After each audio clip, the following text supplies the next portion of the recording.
جانان گفتی 1 ساعت میری، اما انقدر دیر اومدی. ریکشا تو راه خراب شد اسکندر، برای همین دیر رسیدم. آقا اظهار چی گفت؟ برای چی میخواست ببینتت؟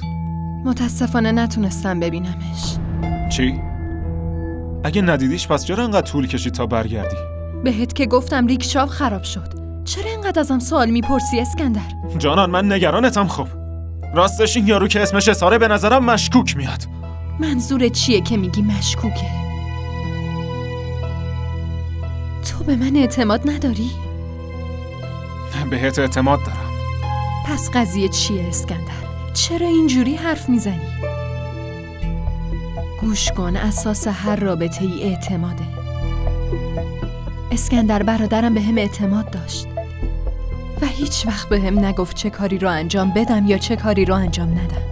پس چرا ما داریم خواسته‌هامون رو به هم دیگه تحمیل میکنیم؟